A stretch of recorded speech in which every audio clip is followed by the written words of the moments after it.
Hi, it's Dennis Daly. Nice to have you along on All Week Theater, where we take a classic radio episode and play it out over 5 days. Now another part of Sherlock Holmes.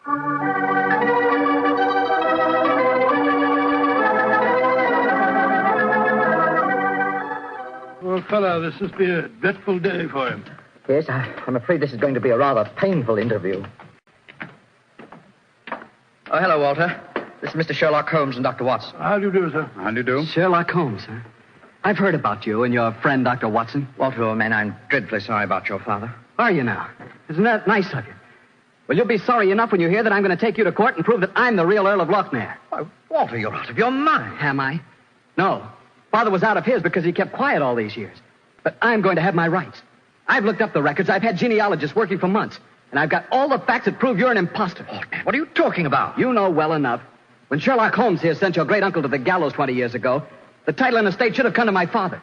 When I leave here tomorrow, I'm going straight to the finest lawyer in London. Heavens, man, if you believe this, why have you said nothing about it till now? Because I'm smart. I found out a thing or two since I've been staying here. And one of the things I found out is that your precious fiancée and her brother wouldn't look twice at you if it weren't for your money and the title. Shut up. You'll find out. She's a smart little filly, and she knows what kind of a track she's running on. You dirty... My compliments, sir. A very professional uppercut. Yes, and a very well-deserved one. Hi. Offensive scoundrel. Sorry about this. Please don't say anything in front of Betty. It'd only upset her. I quite understand. Come along, Watson. Let's go and find our rooms.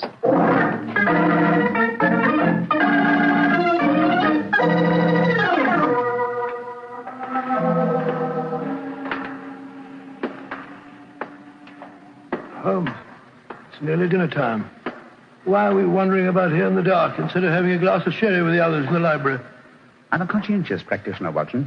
I like to earn my fees. It occurred to me that a further examination of this dining hall might prove profitable. Well, personally, Holmes, I think you're wasting your time on this case.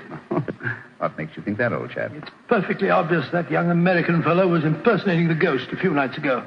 He knew his father was going to die, and he wanted to build up the legend so as to make his own claim seem more believable. Well, that's very sound reasoning, Watson. Though to be logical in his deception, he should repeat the performance now that his father is dead. Well, ghosts only walk at midnight, so why don't we go and have a glass of sherry? Shh. Huh? What is it, Holmes? Someone's coming in from the library. The lighted candle. Yes? Who is it?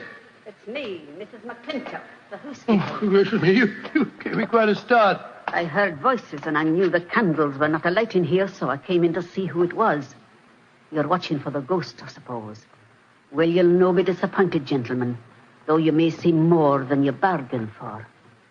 Those that meddle with ghostly things they dinna comprehend are playing with something much more dangerous than fire. Fire burns. But the shades on dead people... Holmes, look up there in the gallery.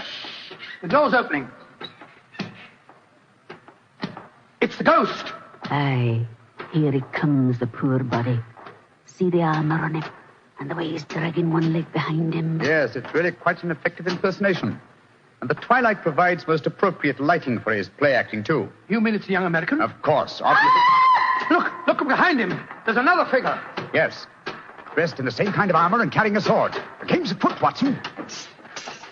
The ghost has seen him. He's turning. The second figure's raising his sword. Look out!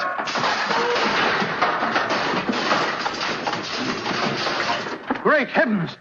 He's knocked him through the railings. That must be a 20-foot fall. Come on, old fellow. Help me open his visor. Just a minute. Yes. It's Walter McMorris, the American. Though from the angle of his head, I would suggest that it might be the late Walter McMorris, eh, Watson? He's dead, all right, Holmes. Neck broken. Meanwhile, the second figure has been able to slip back through that door and escape us. Come on, he was dressed in armor. He can't go very fast. Perhaps we can overtake him.